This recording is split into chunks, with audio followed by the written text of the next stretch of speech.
The morning light over Savannah was soft and golden, the kind that made even the cracked sidewalks shimmer like something romantic. On a quiet street lined with moss-draped oaks, a violet sign swung lazily in the breeze. The Wisteria Table. Inside, the air felt still, not the comfortable hush of a well-run restaurant, but the kind that comes from people holding their breath. The clinking of cups was cautious. Conversations were whispers that died before they reached the next table. And that was exactly why Ethan Marlowe was there. To everyone else, he was just another man in a pressed shirt and rolled-up sleeves, nursing a coffee he didn't need. But in truth, he owned the building, the staff, the plates, the logo, everything but the spirit that had somehow gone missing. He watched the staff shuffle between tables, eyes down, movements robotic. There it was again, he thought, that invisible weight. Numbers could tell him the restaurant's profits were dropping, but only silence like this could tell him why. Then, out of nowhere, a voice cut through that silence. Light, teasing, almost musical. "You forgot breakfast." Ethan blinked. The young woman standing beside him had chestnut hair pulled into a loose braid, a notepad tucked between her fingers, and the kind of confidence that didn't quite belong in a place this tense. Her name tag read, Mara Quinn. What?" he asked, caught completely off guard. She nodded toward his untouched coffee. "That face," she said, smiling. "That's the living on caffeine and regret face. You forgot breakfast." It wasn't what she said. It was how she said it. Casual, funny, with a spark of kindness that broke the dull rhythm of the morning. Ethan found himself laughing quietly. "Maybe I did." "Maybe?" she echoed. "You either did or you didn't, Mr. Too Serious for 9 a.m. I can get you something before you start over-analyzing your life choices."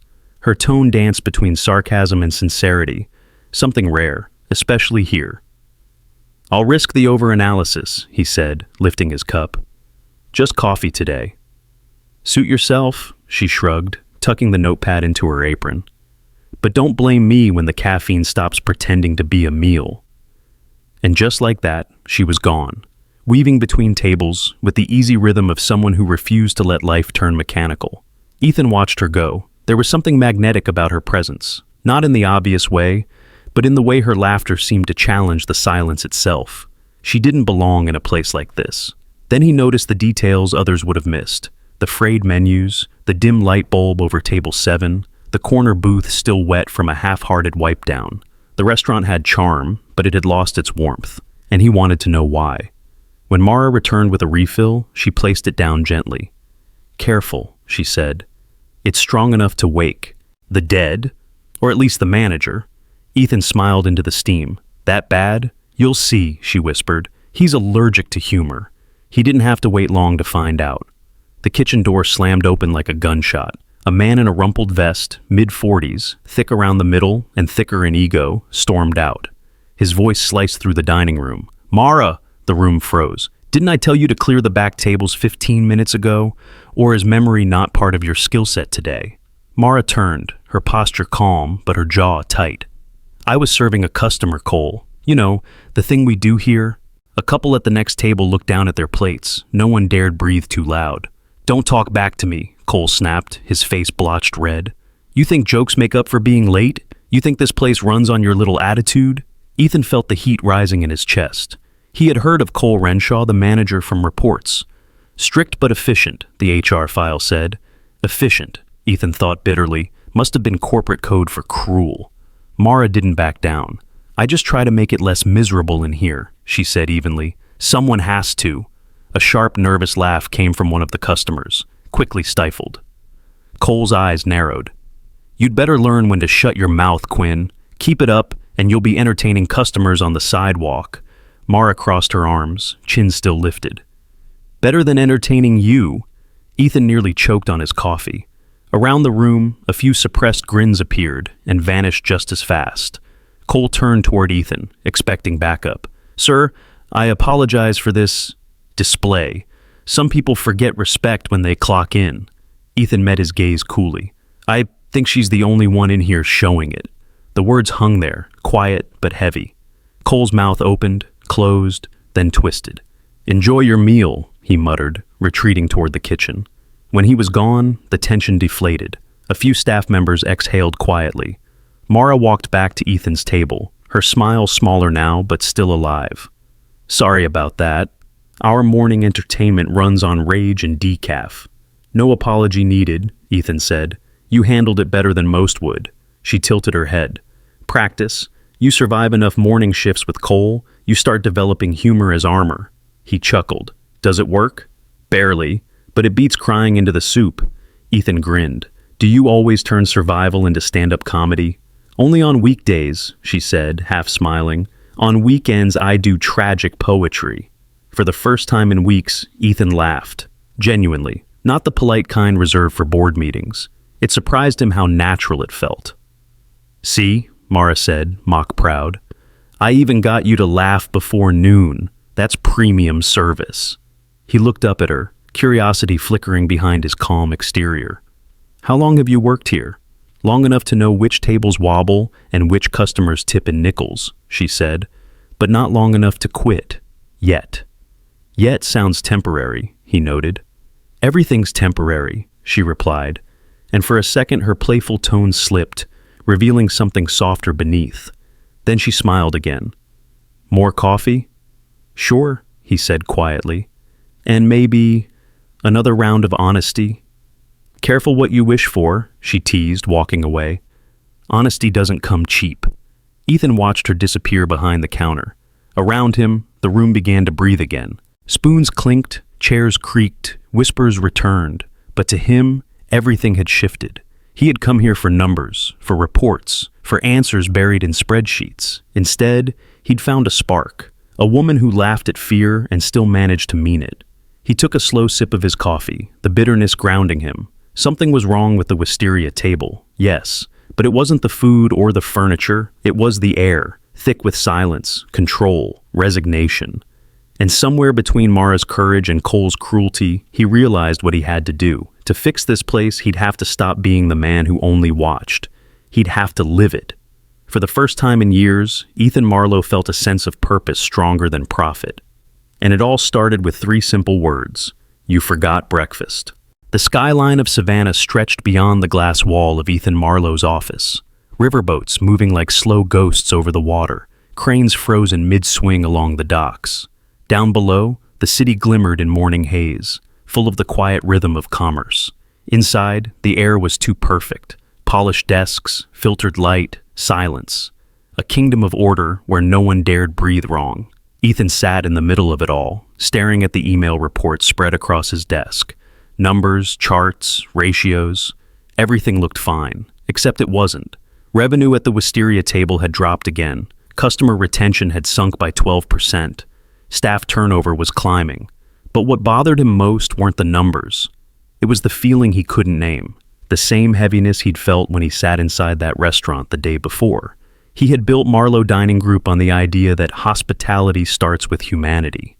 But lately, all he saw were numbers and management jargon. Something had gone cold. He picked up his phone and called Sophia Patel, his operations director. She answered on the first ring. Good morning, Ethan. Morning, he said, his voice measured but restless. I need you to set up a staff position at the Wisteria Table. There was a pause. You mean fill a position? No, Ethan said, turning in his chair to face the window. I mean create one, for me. Sophia frowned on the other end. I'm not sure I follow. He took a slow breath. I want to work there, undercover, as a waiter, name's Jack Lane. The silence that followed was long enough for him to watch a tugboat disappear behind a bridge. You can't be serious, Sophia said finally. You're the CEO of an entire dining group. You can't just... I can, Ethan cut in quietly, and I will. No one's going to fix what they don't understand, Sophia. I need to see it for myself, unfiltered. You're talking about infiltration, she said carefully. If the press finds out, they won't. Ethan, listen to me, Sophia's voice softened.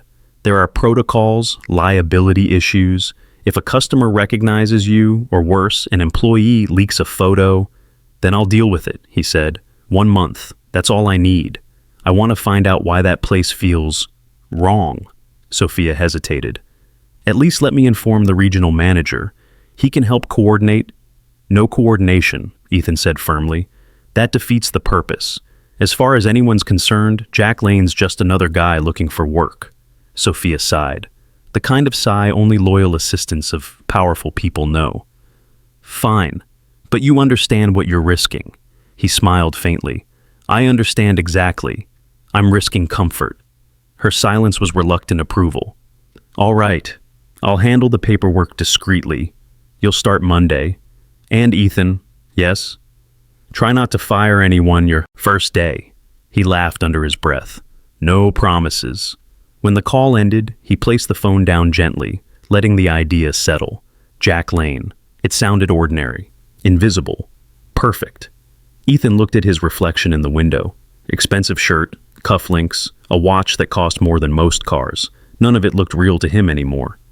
He opened the top drawer of his desk and pulled out a brand new leather notebook. On the first page, he wrote in neat block letters, Wisteria, truths only. He stared at the words for a long time, then began typing a quick message to his department heads. Subject, temporary pause on restructuring directives. Reason, awaiting field data before final revisions. It was a vague explanation, but enough to buy him a month, enough to listen before acting. He hit send all, then leaned back in his chair, watching the message disappear into the company server. A digital ripple that would confuse a dozen executives by lunchtime. For the first time in years, Ethan felt something stir. Not the thrill of risk, but a kind of anticipation that reminded him of his early days, back when every restaurant he opened felt personal. He remembered his father's voice, a man who had run a tiny diner before Ethan turned it into an empire. You can't manage people you don't eat with, son. Numbers don't smell like onions. Ethan had forgotten that truth somewhere along the way. Until now. That evening, as twilight brushed the Savannah River, Ethan walked down to the waterfront to clear his mind. Street musicians played slow jazz, tourists strolled with cones of praline ice cream, and the air smelled of salt and sugar. He sat on a bench overlooking the water, jacket folded beside him, tie loosened. The city hummed with life, unpolished, unpredictable, human. He thought about Mara, the way she had looked straight at him, not through him, the way her humor cut through fear like sunlight through dust. He'd spent years surrounded by people who told him what he wanted to hear. But one waitress, with 3 casual words, had told him what he needed to face, that he had become tired, not from work, but from distance. He opened the notebook again, the empty pages pale against the fading light. Then he began to write. Not data, not strategy, but questions. What kills laughter in a workplace? When did fear replace pride? What makes someone stay when leaving would be easier? His pen hesitated after that third line. He tapped it against the paper, thinking of Mara again, her steady voice, her unguarded wit. What makes someone care enough to stay kind? He smiled faintly at the question. There were no charts for that. A gust of river wind flipped the page. He turned his face into the breeze, breathing in deeply. The air smelled faintly of jasmine and salt. For once, Ethan didn't feel like a man in control. And maybe that was exactly what he needed to be. Not the owner, not the decision maker, just another human being walking into a problem with open eyes. He took out his phone again and texted Sophia one last time before heading home. Ethan, make sure HR lists Jack Lane as new hire, server trainee, start date, Monday. Sophia, noted. Should I pray for you or for them? Ethan, both. He slipped the phone back into his pocket, smiling to himself. When he reached his car, a sleek black sedan gleaming under the street lamp, he stopped. Tomorrow he'd trade it for something forgettable, a 10-year-old, sedan with peeling paint and a missing hubcap. Something Jack Lane would drive. He could already hear Sophia teasing him. You'll last a day before you miss leather seats, maybe, but he wasn't after comfort. He was after truth. Ethan got in, turned the ignition, and watched the river lights flicker across his windshield. The city outside his window felt alive in a way boardrooms never did. He thought again of that single sentence Mara had tossed at him, so casually it might as well have been fate whispering. You forgot breakfast. He hadn't realized it then, but those words weren't about food. They were about neglect, of self, of people, of purpose. Well, he wasn't going to forget again. The engine hummed softly as he drove across the bridge, leaving behind the glow of downtown Savannah for the quieter streets that led home. His reflection in the rearview mirror looked strangely unfamiliar, not the CEO, not the strategist, but a man about to vanish into his own creation. In less than 72 hours, the billionaire would disappear, and in his place, a man named Jack Lane would clock in at the Wisteria Table, apron tied, head down, listening. And for the first time in years, Ethan Marlowe felt the exhilarating fear of starting over. The alley behind the Wisteria Table smelled of coffee grounds and rain. A delivery truck rumbled, metal doors clanging like a warning bell. Through that narrow back door walked Jack Lane, or rather, Ethan Marlowe, billionaire turned trainee, gripping a fresh apron tied backward. He hesitated under the humming fluorescent light. Steam and shouting filled the kitchen. A storm of pans, clattering dishes, and the hiss of boiling stock. Then a voice called out, bright over the chaos. "New guy." Mara Quinn appeared from the swirl of steam, her hair tucked into a messy knot, a notepad sticking out of her apron. She eyed him head to toe and burst out laughing. "Your apron's on backward," she said. "You're either starting a trend or confusing the universe." Ethan looked down. "Apparently, I'm both." "Come on, innovator," she teased, untying and fixing it in one practiced motion. "There, now you look like you belong. Almost." Almost? Let's not get ahead of ourselves. 10 minutes later, Ethan stood at the edge of the dining floor, balancing an empty tray like a man holding a bomb. "Not about muscle," Mara instructed. "Balance. Flow with it." He tried. The tray tilted, glasses clinked. She steadied it with one hand, smiling. "You're fighting it," she said. "Pretend it's your ego. Don't grip so tight." He laughed. "I'm better at spreadsheets." "Then this'll be character development." Her humor was effortless, contagious. Around them, the staff moved quietly, eyes lowered whenever Cole Renshaw, the manager, passed through. The tension was so thick even laughter seemed like rebellion. Ethan's first hour was chaos in motion. He dropped silverware, misread orders, nearly drenched a guest with water. Each mistake was a small disaster. But Mara moved behind him like a quiet safety net, smoothing everything before it collapsed. Between shifts, she whispered small lessons. "Don't apologize to Cole too much. He feeds on it." Or, "Customers remember warmth more than precision. Lead with warmth." Every word was a breadcrumb leading toward the heart of the place. By noon, sweat darkened his collar. His feet throbbed. Yet he felt strangely alive, grounded in the noise, stripped of luxury, finally seeing the business he'd built through the eyes of those who carried it. The lunch rush hit like a wave. Tickets jammed the kitchen printer. Steam fogged the pass. Ethan moved between tables, half lost but determined. A waitress hissed, "Cole's on the floor." Immediately the energy changed. Conversations dimmed. Jokes died mid-sentence. Cole's shadow stretched across the tiles before he appeared. Bulky frame, slicked hair, eyes sharp with irritation. He scanned the room like a hunter. "Lane," he barked. Ethan stopped. "Yes, sir?" Cole stepped close. "You think you're clever? You've mixed up 2 tables already." "I'm still learning the sections." "Then learn faster," Cole snapped. "This isn't kindergarten. You spill a drink, you pay for it. Drop a plate, it comes out of your tips." Ethan met his stare calmly. "Understood," Cole smirked. "Good. We don't need charity cases slowing us down." The words landed heavier than they should. Ethan bit back his reply. Before the silence could deepen, Mara appeared beside them, tray in hand. "Careful, Cole," she said with a light smile. "If we start charging for mistakes, I owe this place my next 3 paychecks." A few servers chuckled quietly. Cole's jaw tensed. "Watch yourself, Quinn." "Oh, I am," she said. "It's the only entertainment I can afford." The laughter faded as fast as it came. Cole glared, turned away, and slammed the kitchen door behind him. Mara exhaled, looking at Ethan. "Welcome to the family," he managed to smile. "Is it too late to quit?" "Completely." Later, in the small break room, with rusted lockers and a flickering bulb, Ethan sat beside Mara, gulping water. "You handled him well," he said. "Practice," she replied. "Fear gets boring after a while." "Why do people stay?" he asked. Her smile faltered. "Because rent's due. Because someone's got kids or student loans. Because it's easier to swallow silence than risk everything." She shrugged, masking the bitterness with a half-joke. "Don't look so shocked, rookie. You'll get used to it." He looked down, thoughtful. "I hope not." She studied him for a moment, then grinned. "That's dangerous optimism, Jack. Be careful. It doesn't last here." Ethan chuckled. "Guess I'll test the theory." Good luck, she said, standing up. Oh, and balance the tray on your palm, not your fingers. Let it rest there. The trick is trust. He followed her lead. The tray steadied. Hey, she said, impressed. Not bad.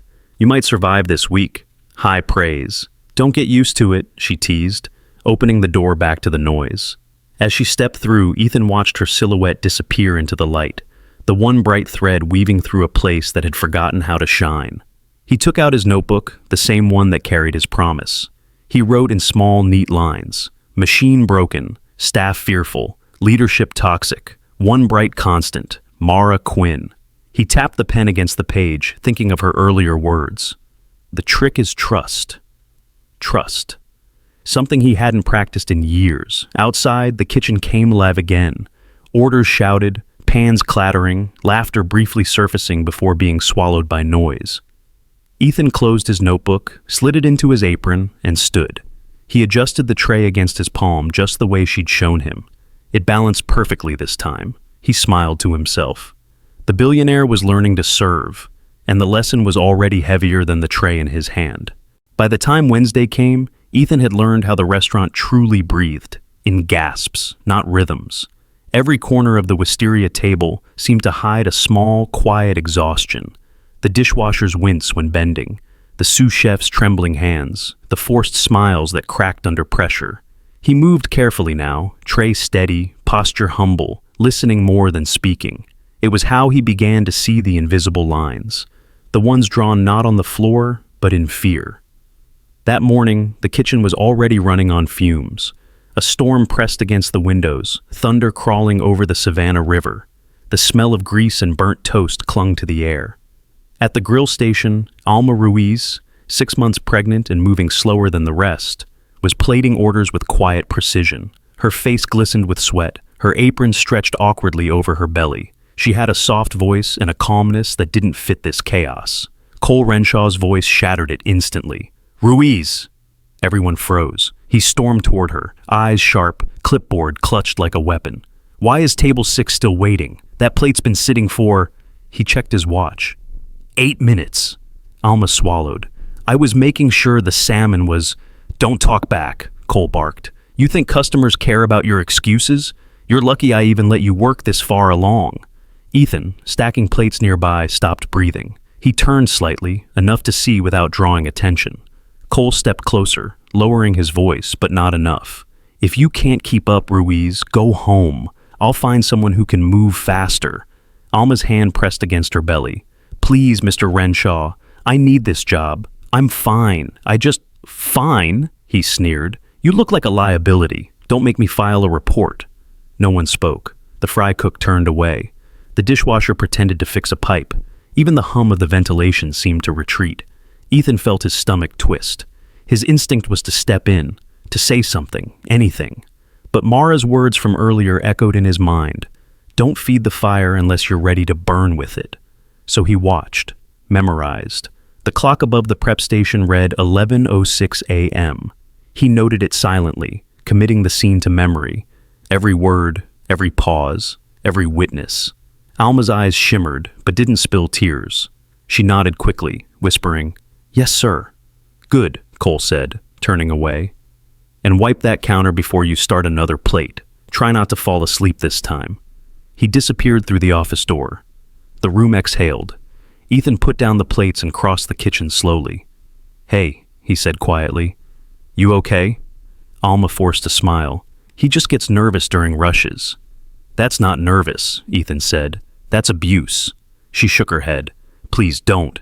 It's better to let it pass. I only have a few more months before leave. He wanted to say, You shouldn't have to endure this, but the fear in her eyes stopped him. Words would only draw fire. Mara appeared beside them with a tray of orders. Alma, take 5 minutes, she said gently. I'll cover the pass. Alma nodded gratefully and slipped out the back door. When she was gone, Mara looked at Ethan. I know that look. You're about to do something stupid. He raised an eyebrow. Writing down what happened isn't stupid. Here, she whispered. Everything echoes, Jack, even silence. He met her gaze. He can't keep treating people like that. Mara sighed. I've been here long enough to know this place eats anyone who tries to fight it. Words can be sharper than knives in a kitchen like this. and just as dangerous. There was no sarcasm in her tone this time, only fatigue, the kind that came from years of choosing between dignity and survival. She picked up a towel, wiped the counter clean, and said softly, "If you want to last, learn when to stay quiet. Sometimes silence keeps you fed." Then she turned, carrying the next order out to the floor. Ethan stood there for a moment, her words ringing like a warning bell. Silence keeps you fed. He glanced around the kitchen again, at the bowed heads, the rigid shoulders, the quiet compliance. People who worked not for pride, but to avoid attention. He realized it wasn't laziness killing the Wisteria Table. It was fear. That night, back in his apartment, Ethan spread out a mess of papers across the kitchen counter. Staff schedules, supply invoices, labor hours, timestamps from the security feed Sophia had sent him quietly for auditing purposes. He matched the data line by line. Alma's schedule showed double shifts, 6 days straight. Her overtime had never been logged. He checked the kitchen camera stills, Cole entering the office after every rush, staying there 20 minutes at a time. A pattern. Ethan flipped it to a fresh page in his notebook. June 12th, 11:06 a.m. Cole Renshaw publicly berated employee. Alma Ruiz, line cook, pregnant, 6MO. Witnesses. 5. Manager used threats of termination. Marked pattern of intimidation. He underlined one phrase twice. Pattern of intimidation. The pen pressed too hard, tearing through the page. He dropped it, flexing his hand. He thought of Mara's face when she said silence keeps you fed. He thought of Alma's trembling smile. If this was what running his restaurant meant, then he'd built something worth destroying. He leaned back, staring at the ceiling. The city hummed faintly through his open window. Cars, voices, life, real life. He whispered to himself, no more silence. The next morning, he arrived before sunrise. The dining room was dark, only the glow of the exit signs reflecting off polished silverware. He sat at table 7, the one that always wobbled slightly, and opened his notebook. The list had grown longer. Wage theft, unsafe scheduling, faulty equipment, fear culture. He closed the book, his jaw tight. This was no longer a business problem. It was a moral one. As dawn painted the walls pale gold, he made a quiet promise. Not as Ethan Marlowe, the CEO, not even as Jack Lane, the trainee, but as a man who had finally remembered what his mother once told him. If you feed people, you owe them dignity too. When the clock struck 7, the first staff began to arrive. Cole's laugh echoed faintly from the hallway. Ethan slid the notebook into his apron pocket and tied the strings at his waist. This time, the bow sat perfectly in front, a small, deliberate sign of control. He stepped into the kitchen, ready to listen, ready to learn, and, when the time came, ready to fight. Because if silence fed them, truth would set them free. The afternoon lull settled over the Wisteria Table like a sigh. The last of the lunch crowd trickled out, leaving behind half-empty glasses and the faint smell of roasted coffee. In the break between shifts, the kitchen finally quieted. Only the hum of the refrigerator and the drip of the espresso machine filled the air. Mara sat in the back courtyard, a small patch of sunlight filtering through the lattice above her. She had a book in her lap, its cover frayed, corners bent, the spine barely holding together. Ethan approached with 2 mugs of coffee, his apron still dusted with flour. "You look like someone solving a mystery." Mara smiled without looking up. "Sort of. This belonged to my grandmother." She ran a finger over the cracked leather. She called it her taste diary. Recipes, notes, bits of advice like... She flipped through the pages. "Never cook when you're angry. It ruins the salt." Ethan laughed softly. "Wise woman." "She was," Mara said, eyes distant. "She ran a tiny diner near Macon. Nothing fancy, but everyone called it home. You didn't just eat there, you belonged there. When she passed, I found this in her kitchen drawer. I've carried it ever since." Ethan leaned forward, curious. "So, why not open your own place? You've got the soul for it." Mara's smile wavered. "Soul's free, rent isn't." She closed the notebook gently. "The culinary school costs more than my car. I've been saving, but life keeps eating the savings faster than I can feed it." He studied her for a moment, the quiet resolve beneath her humor, the fatigue tucked behind her grin. "What would you call it? Your restaurant?" She thought for a moment. "The Hearth." Her eyes softened as she said it. "Because no matter where people come from, warmth feels like the same language. The hearth, he repeated. Sounds like somewhere I'd actually want to eat. Good, she teased. I'd charge you double. He chuckled, sipping his coffee. Then his mind flickered with an idea. What if you didn't need a building yet? She frowned. What do you mean? He gestured vaguely toward the city beyond the courtyard. There's that little church down on River Street, the one with the community hall. They host flea markets, right? What if you did a pop-up dinner there? One night, you cook, they host, no rent, no risk, just people, food, and stories. Mara blinked, half amused, half intrigued. You mean a pop-up supper? Exactly, a test flight. You'd get real feedback from real customers without signing your life away. Her brows lifted. You make it sound simple. It could be, Ethan said. I could help with logistics. Jack Lane, event planner, she teased. He grinned. Don't tell anyone. It would ruin my reputation as a bad waiter. She tilted her head, pretending to weigh it. Pop-up supper. The words seemed to taste good in her mouth. Maybe, if I don't burn the place down. Only one way to find out, he said. Mara's eyes caught the sunlight then, just for a second, and Ethan felt that something in her shifted from weary to hopeful. It was subtle, like watching a flame catch after too many matches failed. Later that afternoon, they found themselves experimenting with something smaller, something tangible. Complaints about the coffee again, Mara said, reading from a customer comment card. Too bitter, too burnt, too depressing. That's new. Depressing coffee, Ethan said. That's impressive, she smirked. Want to fix it, innovator? He raised a brow. You're trusting me with caffeine chemistry? Why not? You already survived lunch service. She dumped a handful of beans into the grinder, the air filling with the scent of roast and earth. We could make our own blend, something smoother, something that doesn't taste like despair. Ambitious, he said, but let's try. They started mixing beans, medium roast, dark roast, a hint of chicory for character.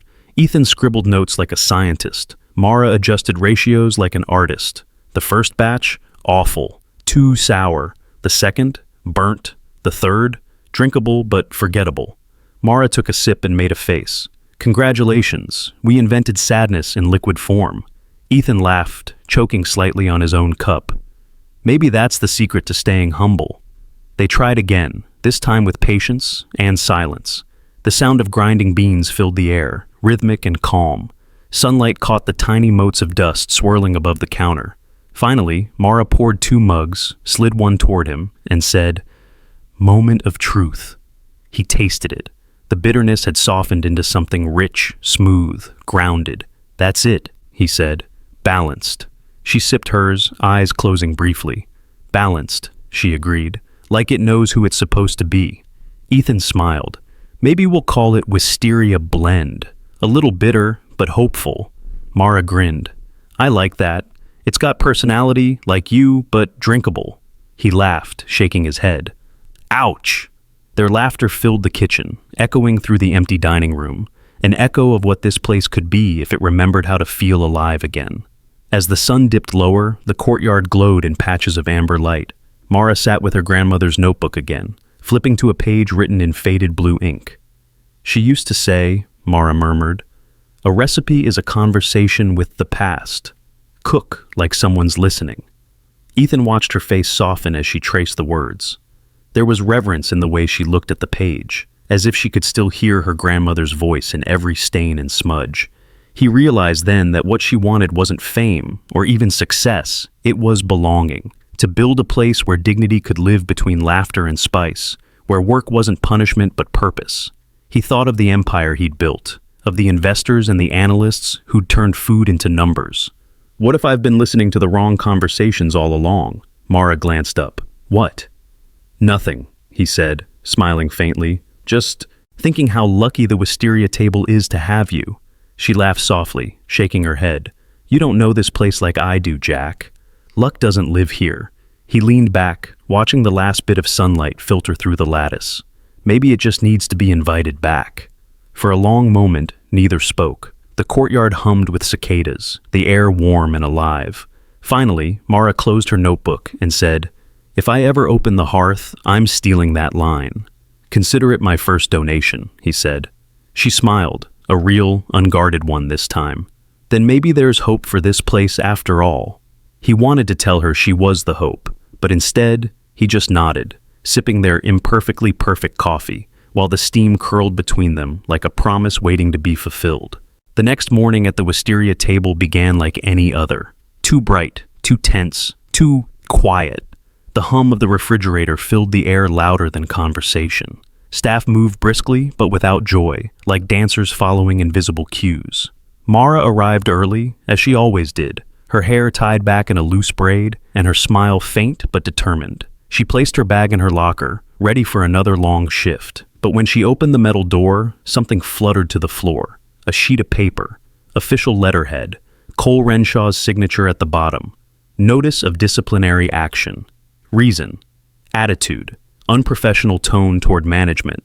Mara stared at it for a long moment. Her reflection in the locker door looked calm, but inside her stomach sank. Attitude. The word burned like acid. A polite corporate synonym for "you spoke up." From behind, Cole's voice oozed through the silence. "Just a little feedback, Quinn. We all need reminders to stay in line." She turned slowly. "You mean reminders to stay silent?" He smiled without warmth. "Whatever keeps the machine running." Mara folded the paper neatly, slipped it back into her locker, and said nothing. She'd learned long ago that pride was expensive in places like this. Then she went to work. By noon, her smile was back. Not because she'd forgotten, but because she refused to give him that satisfaction. She joked with customers, refilled cups, and laughed when someone spilled sugar. The smile cost her, but it was her armor. Ethan watched from the other end of the dining floor. Anger coiled under his calm exterior. He'd seen the exchange by the lockers, seen Cole's smirk, and it took everything in him not to blow the disguise right there. He wrote one quiet note in his pocket notebook instead. Warning slip, retaliation, no cause, witnessed 8:04 a.m. The dinner rush ended late, the air thick with exhaustion and fried oil. As the last table cleared, Mara wiped the counter one final time, moving slower now. Her smile had dimmed, her shoulders heavy. "Hey," Ethan said softly, approaching from behind. "Coffee?" She turned, surprised. "At this hour?" "Why not?" he said. "The night's too honest for sleep anyway." For a second she hesitated, then she nodded. "Okay, rookie, but I picked the place." They walked to the riverfront, where streetlights cast long golden ripples over the water. The air was cool and smelled faintly of salt and magnolia. At the corner sat a tiny cafe, wood-paneled, warm, and nearly empty. The sign above the door read, "Harbor Brew." Inside, jazz hummed quietly from an old radio. They chose a small table by the window. The barista greeted Mara by name and served their drinks without asking. Ethan lifted his cup, took a sip, and winced. "No sugar?" Mara smirked. "That's how you know it's real," he smiled. "You always like things this bitter?" "Only when they're honest," she said, stirring her coffee. "Sweetness can lie to you. Bitterness never does." For a moment, silence settled between them. Not uncomfortable, just full. The kind of silence that invites truth to sit down, too. Ethan leaned forward. "What happened this morning?" Mara shrugged. "Cole gave me a warning. Attitude problem? Classic." "That's absurd." She smiled faintly. "Maybe, but that paper won't disappear because we call it unfair." He studied her. "You don't even seem angry." "Oh, I'm angry," she said softly. "But anger's like salt. A little brings flavor. Too much ruins everything." He nodded slowly, letting her words sink in. They talked for a long time, about the restaurant, about her grandmother's recipes, about what it meant to care in a place that punished kindness. Then, halfway through her second cup, Mara looked out the window, voice quieter. "My mom's sick," she said. "Heart disease. She's been hiding it, but I saw the hospital bills last week." Ethan set down his cup. "I'm sorry." Mara nodded, eyes fixed on the dark river beyond the glass. "She needs a procedure. It's expensive. More than I make in a year. I've been thinking about doing something crazy." He waited. She turned back to him, her face lit by the amber glow of the cafe lights. "There's this competition, the Low Country Classic Cook-Off. Big deal around here. Cash prizes enough to cover the surgery." "That's not crazy," Ethan said. "That's brave." She laughed softly. "You don't know the odds. The chefs who compete there have sponsors, equipment, whole teams. I've got a cracked notebook and a busted stove. Then start there, he said. She frowned slightly. What do you mean? Use what you have, he replied. You've got recipes that carry generations. You've got a story people will feel before they even taste the food. That's your edge. Cooking isn't just ingredients, it's memory. Mara looked down, tracing the rim of her cup with one finger. Memory doesn't win contests. Maybe not, Ethan said, but truth does. People are starving for something real. She laughed quietly, shaking her head. You sound like someone who's thought about this too much. Maybe I have. Mara pulled out her phone, scrolling hesitantly. Applications close tonight, midnight. She opened the form and stared at the blank fields. Name, dish, story. You've already got all three, Ethan said. You just need to say yes. Her thumb hovered over the screen.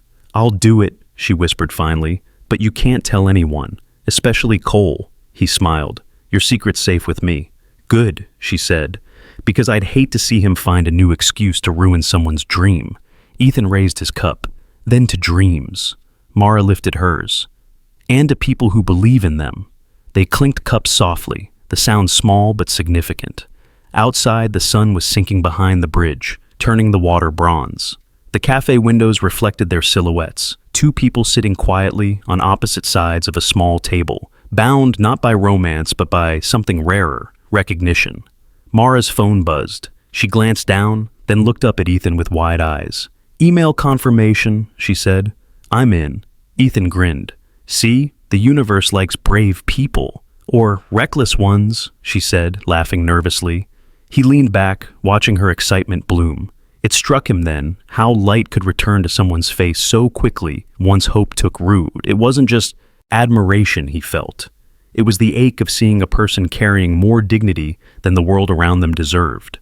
She caught his gaze and smiled, softer now. You ever wonder why some people care too much? All the time, he said. Usually they're the ones holding everyone else together. Her eyes glimmered, and for a moment the noise of the cafe faded to nothing. When they stepped back outside, twilight had turned the river to glass. The air was cool and alive with crickets. Mara tucked her hands into her coat pockets. Thanks for the coffee, Jack. Any time, he said. She grinned. Next time, I'm paying, assuming I don't get disqualified for burning something. I'll take my chances, he said. They walked in companionable silence back toward the restaurant, the paper lanterns above the street flickering like small constellations. And in Ethan's mind, one quiet truth repeated itself. Dignity was fragile, but it was also contagious. He'd watched her take a blow and still stand tall. He'd seen her dream aloud after being silenced all day, and now he couldn't shake the thought. If one person like her could change the tone of a room, maybe she could change the whole system. By the time they reached the corner, he knew one thing for certain. When Mara Quinn stepped onto that cook-off stage, she wouldn't be standing alone. Dawn painted the city in pale rose and gold when Mara unlocked the back door of the Wisteria Table. The restaurant was still asleep. Chairs stacked, lights dimmed, the silence broken only by the soft hum of the walk-in cooler. She dropped her bag, tied her apron, and rolled up her sleeves. Today wasn't just another prep morning, it was practice. The Low Country Classic Cook-Off was only 2 weeks away, and her chosen dish, low country stew with shrimp and smoked corn, had to be perfect. The stove flickered to life, the pot gleaming beneath fluorescent light. She opened her grandmother's notebook and whispered, "All right, Nana, guide my hands." The door creaked. Couldn't sleep either? Ethan's voice was soft, still raspy from the morning chill. Mara turned, smiling. You? Volunteering for extra shifts? Is this the apocalypse? Not yet, he said, setting down 2 paper cups of coffee. I thought the least I could do is be your official taste tester / disaster preventer. Official title noted, she said, grinning. Grab an apron, Jack Lane. Let's see what you're made of. He saluted, pretending to take the role seriously. Yes, chef. The first hour was almost peaceful. Vegetables chopped, broth simmering, sunlight slowly crawling across the stainless steel counters. Mara moved with quiet confidence, her rhythm unhurried but sure. Ethan, however, was chaos in motion. He mixed salt into the sugar jar, mistook cornstarch for flour, and nearly dropped the ladle into the boiling pot. At one point, he tasted the stew and grimaced. That's interesting. Define interesting, Mara said, like it can't decide if it's dinner or dessert. She glanced at the counter, eyes narrowing. Wait, did you use the jar with the blue lid or the white lid? He hesitated. Blue? That's sugar, she laughed. You just caramelized my broth. Sweet and savory fusion? He offered weakly. Sweet and sorry, she corrected, shaking her head, unable to stop laughing. They dumped the pot, cleaned up, and started over. By the third attempt, things were improving, or so it seemed, until Ethan reached for a spice jar and unscrewed the lid too far. A sudden whoosh of black pepper filled the air. Jack! Mara shouted, waving her hand. That's half the jar! It's raining seasoning, he coughed. She burst out laughing just as he started sneezing. Loud, unstoppable, cartoonishly dramatic. One sneeze after another until his eyes watered. Oh no, she said between laughs. Don't tell me you're allergic to pepper. Apparently, I am now, he said, grabbing a towel and sneezing again. Tears streaked his cheeks, and soon both of them were laughing so hard they could barely stand. The kitchen echoed with it, a pure, unfiltered sound neither of them had made in years. When the storm subsided, Mara handed him a glass of milk. Here, chef's remedy for overzealous seasoning. He sniffed dramatically, eyes red but smiling. Thanks. You're not going to fire me, are you?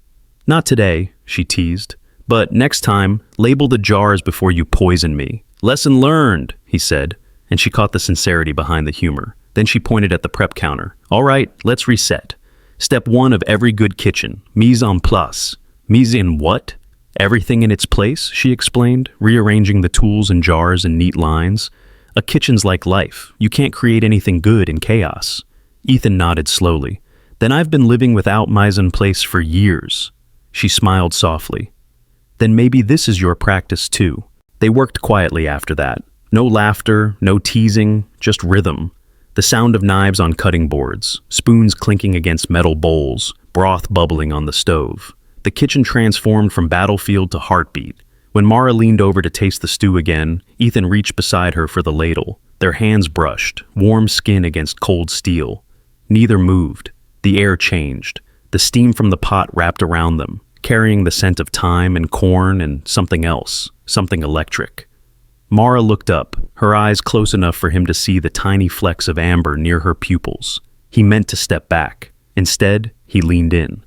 The kiss was brief, almost accidental, a stolen moment born from laughter, not plan. But it landed deep, like a secret suddenly spoken. When they pulled apart, both stood frozen, breathless. Mara blinked first. That was unexpected, Ethan finished. I was going to say dangerous, she said, though her smile betrayed her. He rubbed the back of his neck, embarrassed. Right, definitely. OSHA violation, probably. She laughed, shaking her head. You're impossible, you know that? Occupational hazard, he replied. They went back to cooking, though neither could quite focus. Every glance felt charged, every brush of fingers deliberate. When she poured the final stew into a bowl, the color was rich and golden. She tasted it, then passed him the spoon. He tried it and smiled. That's it. That's the one. She nodded slowly. It's not perfect, but it's close. Close is just the first step to greatness, he said quietly, spoken like someone who has read too many motivational posters. Guilty, he admitted. Mara wiped her hands on a towel and leaned against the counter. You know, she said softly, you're not like most people here. Oh? You actually look at people. Everyone else just looks through them. Ethan hesitated. The words hit closer than she knew. He wanted to tell her the truth, that he was one of those people once, that he'd looked through hundreds of names on spreadsheets, seeing only cost and performance. But not now, not with her. Instead, he said, maybe I finally found something worth seeing. Mara's breath caught, but before she could answer, the front door creaked. Cole's voice echoed faintly from the hallway. Who's here this early? Mara's eyes widened. Quick! Wipe the counter! Hide the bowls! They scrambled, laughter muffled under panic. By the time Cole walked in, the kitchen looked ordinary again. No stew, no spice jars, just two employees standing innocently by the sink. Cole narrowed his eyes. You two better not be wasting ingredients. Mara forced a smile. Just cleaning up, sir.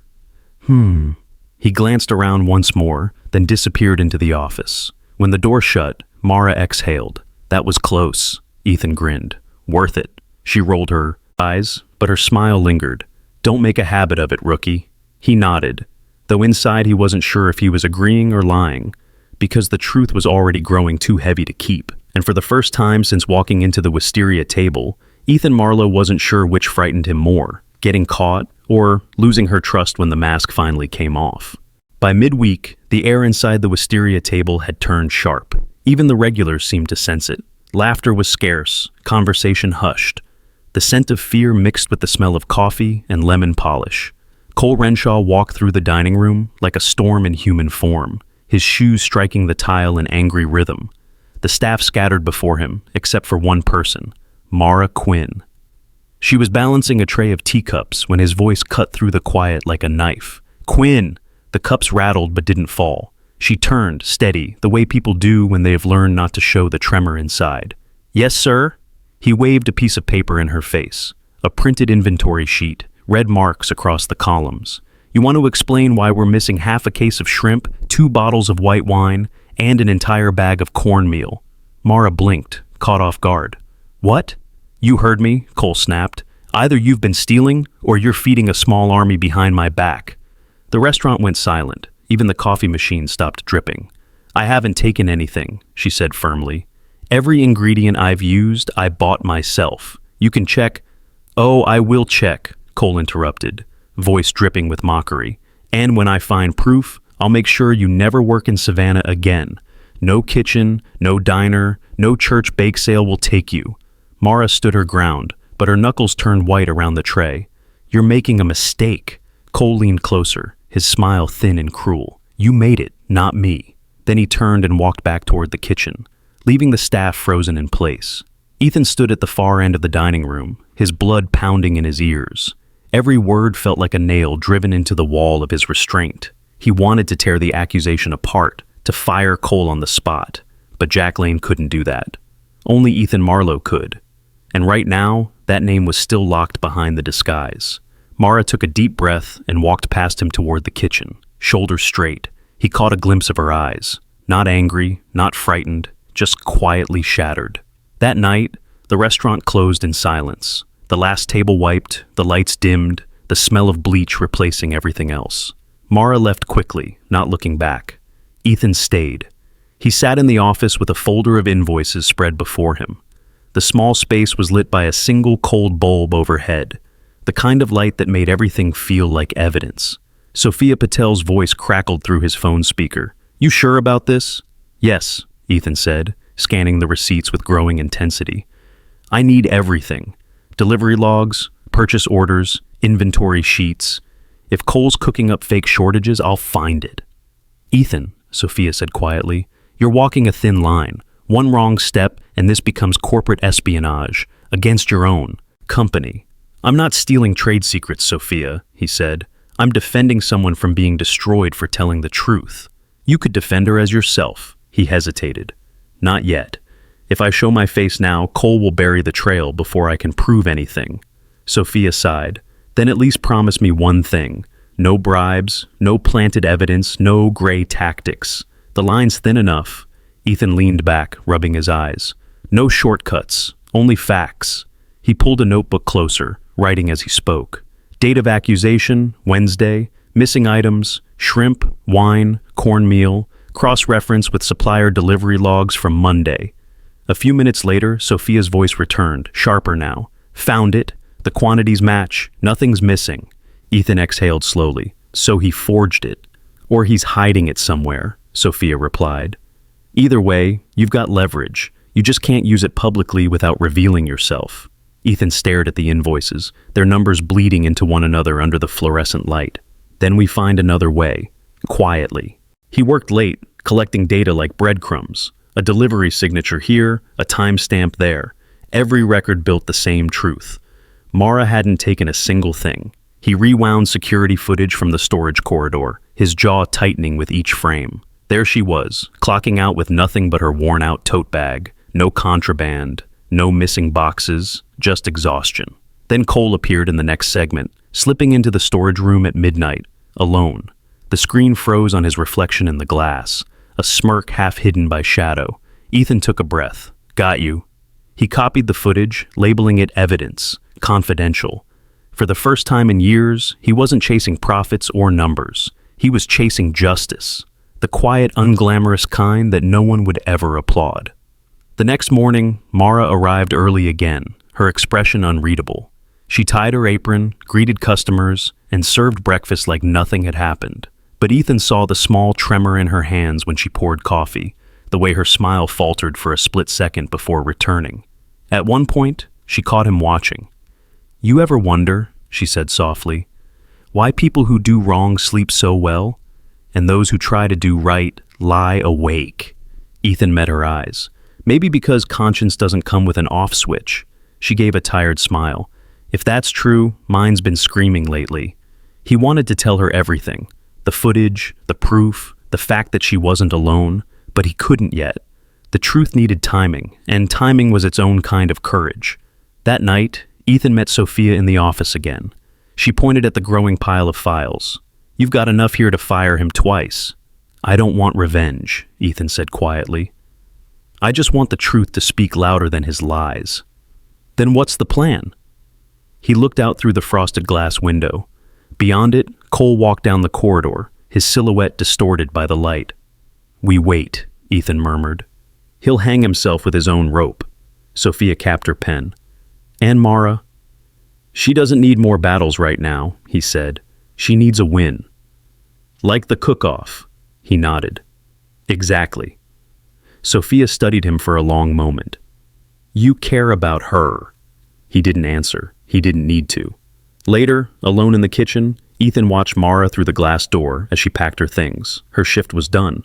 She thought no one was watching when she stopped, resting her head briefly against the counter, shoulders shaking in quiet silence. She wiped her eyes, took a deep breath, and straightened up again. The moment lasted less than 10 seconds, but it etched itself into him like a scar. When she walked out, the light from the hallway caught the faint trace of tears still clinging to her lashes, the kind that came not from weakness, but from the exhaustion of being strong for too long. Ethan looked down at Sol, the folder on the desk, at the evidence he'd gathered, piece by piece. It was almost enough. Almost. He closed it carefully, his reflection flickering in the cold light of the office. And as the door clicked shut behind him, he whispered to the empty room, "Hold on, Mara. The truth's catching up." Saturday dawned like a promise, cloudless, golden, alive with anticipation. By 8 a.m., the Savannah Convention Center was overflowing. Banners hung from every beam, bright letters shouting low. Country classic cook-off, celebrating Southern flavor and spirit.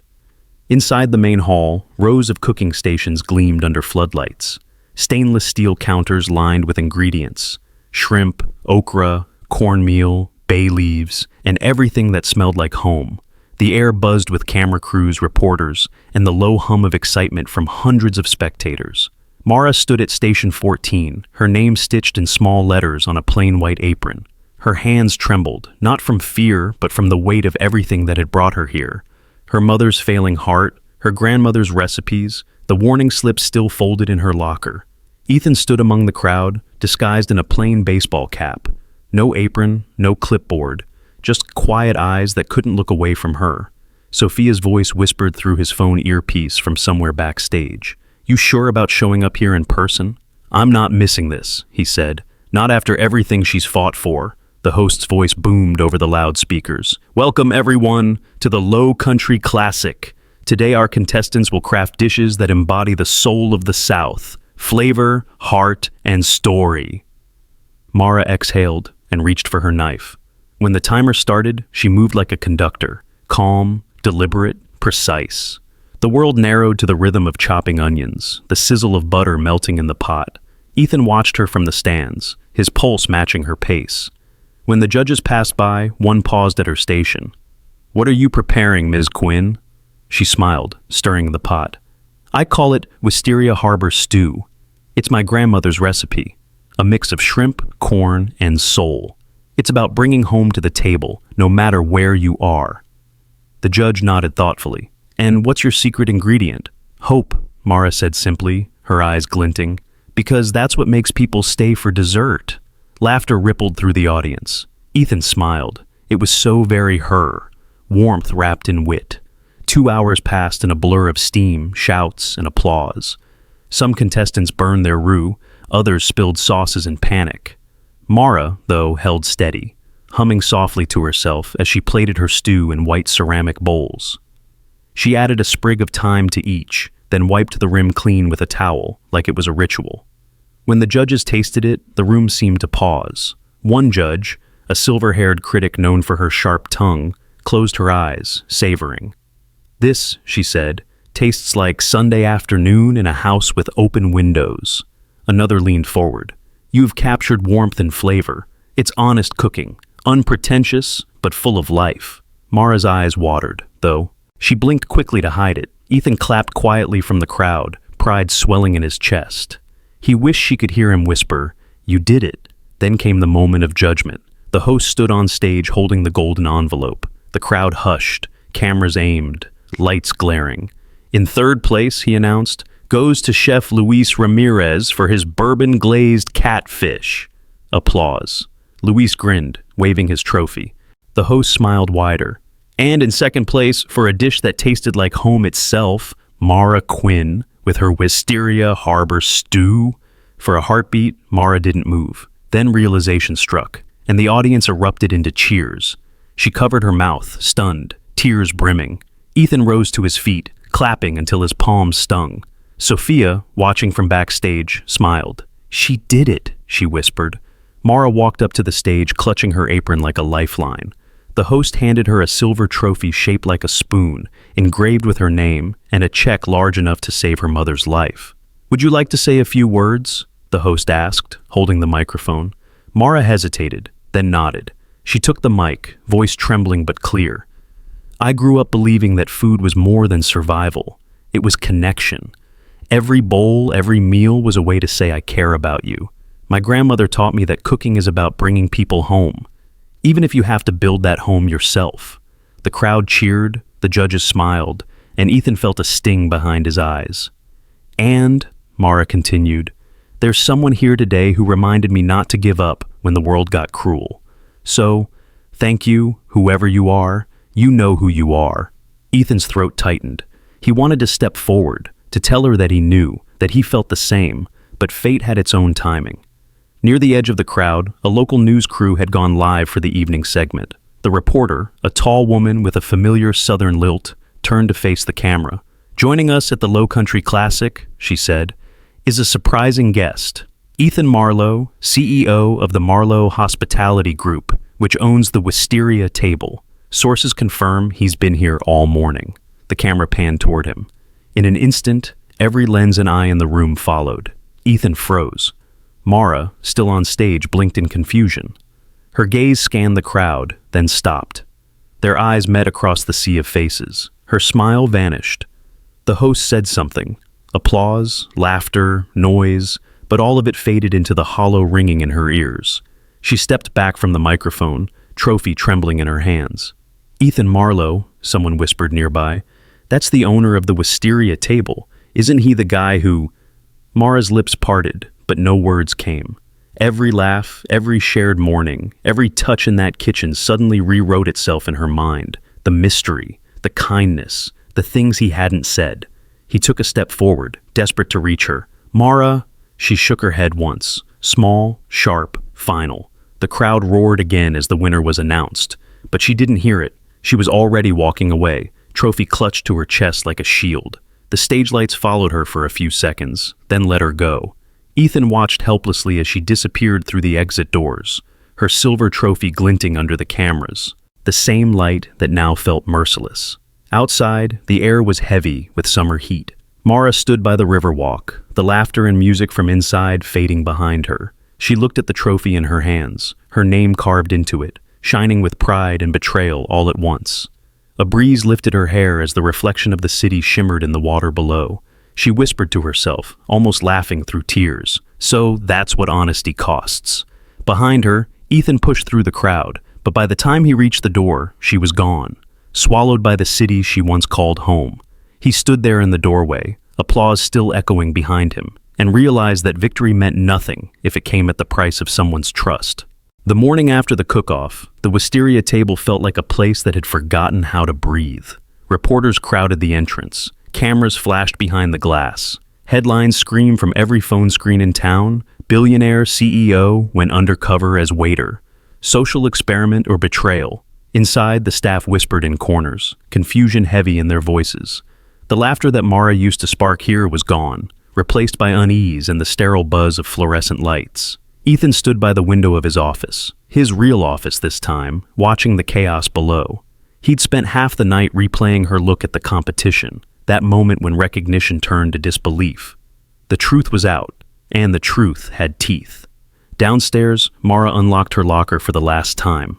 She placed her folded apron inside, along with a worn recipe notebook, whose pages still smelled faintly of thyme and smoke.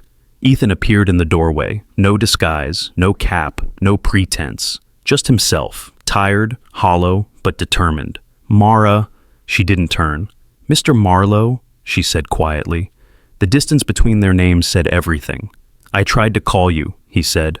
I know. She kept packing, her water bottle, a few recipe cards, a pen that didn't work. I didn't answer because I didn't want another explanation. I've had enough of those. He stepped closer. Then let me give you honesty. She finally turned to face him. Honesty? Her voice was calm, but the calm that comes from holding too much in. You lied to me for weeks. You watched us struggle. You watched me believe you were one of us. Do you have any idea how humiliating that feels? I wasn't trying to humiliate you, he said. I needed to understand what was happening here. The fear, the way Cole treated everyone. You needed to understand, she interrupted, a bitter laugh escaping. So you turn people's lives into a research project? That's not understanding, Ethan. That's observation. He flinched at the sound of his name from her lips. I never meant to hurt you, he said softly. Every moment we shared was real. Maybe, she said, but it started with a lie, and lies rot everything they touch. Mara shut her locker door gently, as if closing a chapter. What I needed wasn't a hero in disguise. It was someone who could look me in the eye and tell me the truth. Then, without another word, she picked up her bag and walked past him. Ethan wanted to follow, to beg, to explain, but the truth she'd spoken left no room for argument. By noon, the story had reached every major network. The once beloved Wisteria Table had become a symbol of deceit and redemption in equal measure. At 2 p.m., Ethan stood before a wall of microphones in the restaurant's grand hall. Dozens of reporters filled the room. The click of camera shutters was relentless, each flash a demand for penance. Sophia stood, off to the side, expression unreadable. Ethan adjusted the microphone and began, his voice steady but stripped of charm. Good afternoon. My name is Ethan Marlowe. For the past month, I've been working here under the name Jack Lane. A ripple of murmurs filled the room. I didn't do it for publicity, he continued. I did it because something inside this restaurant was broken, and numbers couldn't tell me why. I found my answer in the eyes of my staff, people who came to work every day under fear and humiliation. And for allowing that to happen, I take full responsibility. He paused, glancing briefly toward the back of the hall where the kitchen doors stood closed. In his mind, he could still see her there, Mara, laughing in the steam, teasing him for spilling salt. The truth, he said, isn't always comfortable, but it's necessary. He signaled to Sophia, who handed him a folder. Ethan opened it. These are records of misconduct, verified by witness statements and security footage. The manager, Mr. Cole Renshaw, falsified inventory logs and intimidated staff. Right on cue, security guards entered from the side door. Cole, red-faced and raging, was escorted toward the exit as cameras flashed like lightning. You'll regret this, Cole shouted, voice cracking. You think the press will save you, Ethan? You're the fraud here. Ethan didn't reply. The door shut behind Cole with a final echo. When the noise settled, Ethan looked back at the crowd. What happened here will not happen again. I'm rebuilding the Wisteria Table, not as an experiment, but as a place of integrity. He held up a single sealed envelope. On the front, in black ink, was written, Chef Mara Quinn. This, he said quietly, is a formal offer for the position of executive chef and co-owner. The woman who carried this place on her back deserves not just a paycheck, but a stake in its future. Questions erupted instantly. Is she accepting? Have you spoken to her since the revelation? Ethan hesitated. No. And whether she accepts or not, that choice belongs entirely to her. He stepped back from the microphones as the flashes resumed, a storm of light swallowing his expression. That evening, he left the envelope on her locker door, weighed down by a single sprig of wisteria. Mara found it after closing hours. The restaurant was empty again, the echo of the day still haunting the walls. She opened the envelope, read the offer, and stared at her name printed beside his in the co-owner line. For a moment, her hand trembled. Then she set the letter back on the table and whispered, "Not yet." The next morning, she was gone. 2 weeks passed. The Wisteria Table reopened under new management. The numbers improved. Reviews turned positive again. Tourists filled the seats, and for the first time in years, reservations sold out. But something vital was missing. Ethan walked through the dining room after hours, the scent of rosemary still lingering in the air. The tables were spotless, the silver polished to perfection. Yet everything felt sterile, efficient but soulless. He stood by the corner table where she used to laugh, where coffee had once overflowed, where life had once spilled out of imperfection. He whispered to the empty chairs, "We fixed the restaurant, but we lost its heart." Sophia entered quietly, holding a file. "Revenue's up 20%, she said. "Staff satisfaction's doubled." He nodded absently. "And yet, it feels like we're still missing something." "You mean someone?" Ethan didn't answer. His eyes stayed on the corner table, where a faint coffee stain still marked the wood. Some things, he realized, weren't meant to be cleaned away. 3 months later, Savannah had shed its summer heat and slipped into the mellow warmth of autumn. The leaves along River Street shimmered gold, and the scent of roasted coffee drifted down from the waterfront cafes. That was when Ethan first saw it, parked beneath the old oak trees like a dream made solid. A food truck. Soft green paint, trimmed with copper. On its side, in white cursive letters, it read, "Mara's Hearth." Below the name, a chalkboard menu leaned against the wheel, handwritten with wit and mischief. Second chance soup, $6, brave biscuit. $4, forgive me, fried shrimp, market price. People lined up halfway down the sidewalk, laughing, chatting, their breath fogging lightly in the river breeze. And there she was, Mara Quinn, at the window, apron tied, hair in a messy knot, face glowing from the heat of the stove, and the rhythm of work she was born to do. Her laughter carried over the crowd. "No, Tom, the brave biscuit doesn't come with armor, but you'll survive it." Ethan stopped several yards away, heart suddenly louder than the street noise.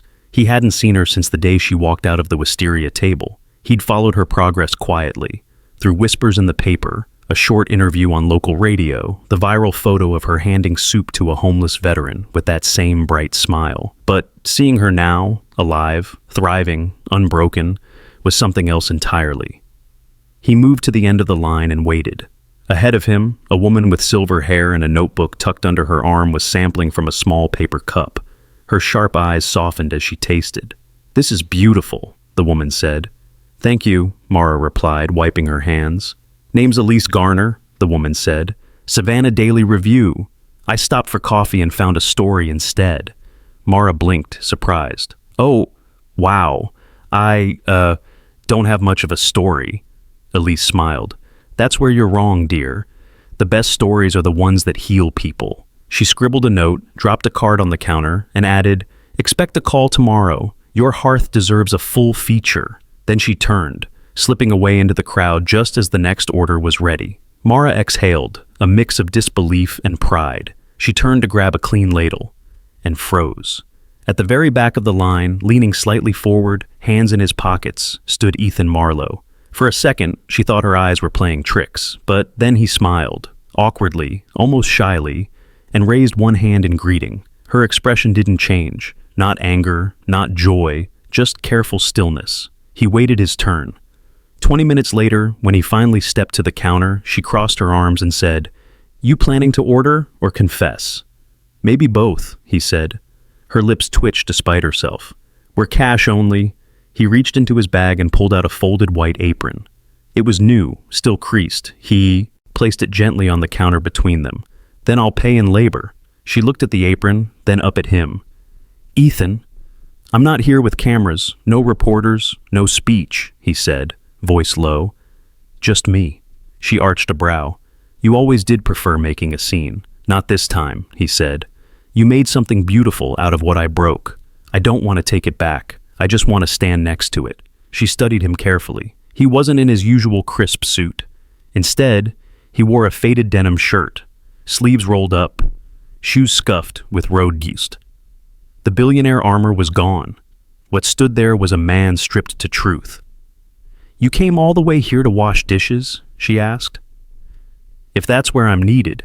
Her eyes softened, though she tried to hide it with a smirk. You know the pay's terrible. He smiled faintly. I'm used to that, emotionally speaking. She shook her head, a laugh escaping before she could stop it. You're unbelievable. Probably, he said. But I mean this, Mara. I'm sorry. For every word I didn't say when I should have. For every truth I hid behind an experiment. The line behind him grew, but no one complained. The crowd seemed to sense that something important was happening. Something too human to interrupt. I don't want to fix what you've built, Ethan continued. You already did that. I just want to help carry it. Mara's gaze drifted toward the river, where sunlight glittered on the surface like spilled coins. You know, when I started this truck, I didn't plan for success. I just wanted to make food that felt like forgiveness. He nodded. Looks like forgiveness found you? Maybe, she said softly. Then, after a long pause, if you're serious about helping, start by washing the pans. I burned half a pot of stew earlier. He blinked. You're letting me stay? I said wash pans, she corrected. Don't make me regret it. A slow grin spread across his face. Yes, chef. He slipped the apron over his head and stepped inside the truck. It was smaller than he expected. 2 burners, a sink, the faint hum of the refrigerator, and a tiny radio playing old soul music. She handed him a sponge and pointed to the sink. Those are the brave ones, she said, nodding to the mountain of greasy pans. They fought valiantly and lost. He turned on the tap, water splashing over his hands, sunlight catching in the spray like glass dust. Then let's give them a proper second chance. Mara chuckled, shaking her head. You're quoting my menu now? I'm learning from the best. They worked in companionable rhythm, she serving customers, he scrubbing dishes, the sound of laughter mixing with clinking metal and the murmur of the river outside.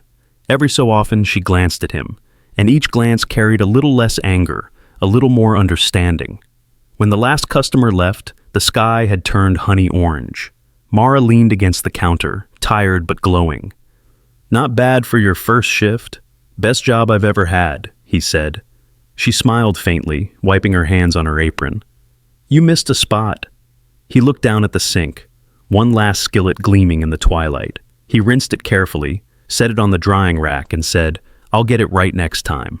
Mara didn't answer right away. Then, softly, we'll see. Outside, the river wind carried the smell of thyme and salt, the kind of scent that feels like coming home. For the first time in a long while, they stood side by side, not as boss and employee, not as liar and believer, but as 2 people who had finally found common ground in something as simple and as sacred as shared work. The night of the Wisteria Table's reopening arrived with the kind of warmth only Savannah could offer. Golden lights strung across the entrance, jazz spilling softly from a corner trio, and a steady hum of voices that sounded like hope rediscovered. The restaurant looked nothing like the place it once was. Gone were the sterile white walls and shadowed corners. In their place bloomed soft cream and sage green tones, vines of painted wisteria curling along the ceiling beams, laughter echoing against brick and glass. Above the main door, a hand-painted sign in playful script read, The Wisteria Table. Food for the soul, not the ego. Inside, the air smelled of butter and rosemary. The new open kitchen gleamed like a heart in motion. Copper pans, hanging ladles, and a long pass counter where dishes went out like little miracles. And there, wearing her signature red apron, stood Mara Quinn, chef, co-owner, and the pulse of the place. She was everywhere at once, stirring risotto, greeting guests, laughing with her sous chef, and occasionally swatting Ethan's hand away when he tried to sneak a taste from the pan. Ethan, now officially her partner in both business and something deeper, wore his own apron. Navy blue, slightly crooked, with manager in training scrawled across the front in chalk marker. The night had sold out weeks in advance. Journalists filled one corner, regulars filled another, And in the center of it all, community leaders mingled with people who had once just been neighbors. "Order up! Table 7 gets 2 forgive-me chickens and 1 truth pie," Mara called, plating the dishes with a flourish. "Yes, chef," the kitchen chorus replied. The menu was a masterpiece of second chances and small jokes, dishes named for lessons learned, not wounds remembered. Forgive me chicken, lemon thyme roasted, tender and humble. Truth pie, blueberry lavender, served with a dash of honesty. Harbor risotto, smoked shrimp and corn, the flavor that once won her a silver trophy and a new beginning. A small note on every menu read, "A portion of tonight's proceeds funds our weekend community kitchen, feeding those who feed others." At the far end of the open kitchen, a window had been cut into the wall. Through it, you could glimpse the community hall next door, where volunteers were already preparing tomorrow's meals for families in need. The hum of that work blended beautifully with the music from the dining room, like two hearts beating in rhythm. Later that evening, as dessert orders slowed and the first champagne corks popped, Mara wiped her hands on her apron and leaned against the counter. "Look at this," she murmured. "It's alive again." Ethan, standing beside her, smiled.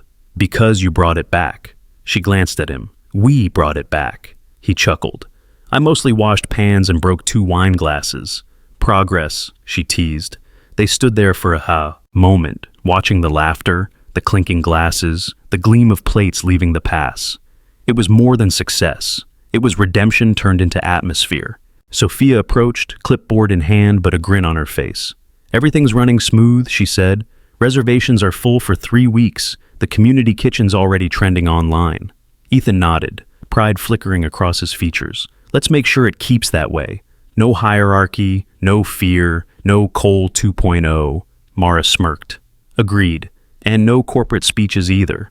"Fair trade," he said. Then Sophia gave him a knowing look. "You ready?" He frowned. "For what?" Sophia raised an eyebrow. "Don't play dumb, Ethan.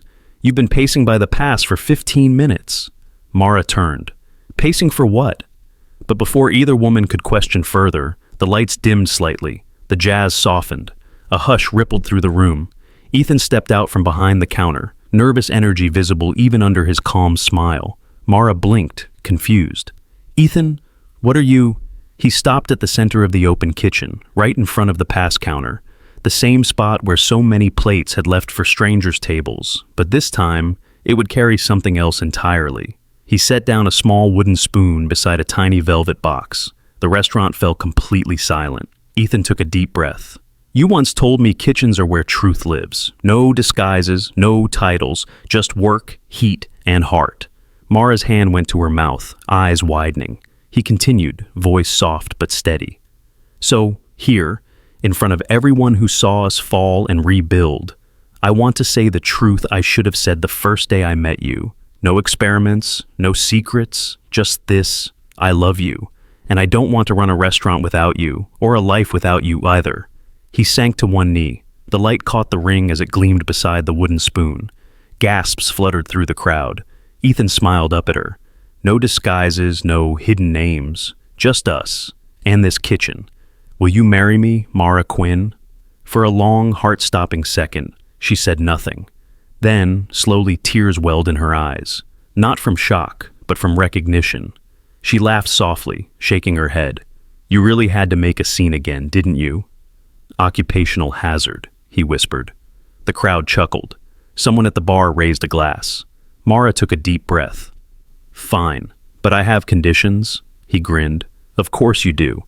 1, I pick the wedding menu. Deal. 2, you sign a contract promising to wear an apron at least 3 nights a week."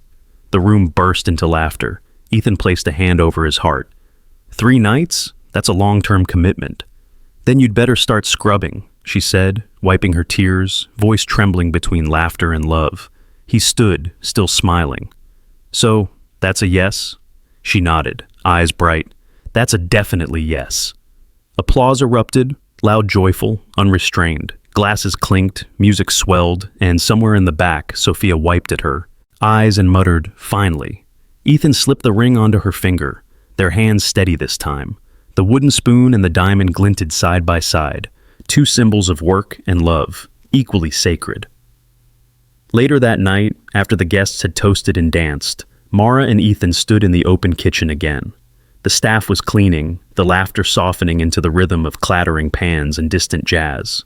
Mara leaned her head against his shoulder. "Do you realize what we've built?" He nodded. "Something more than a restaurant."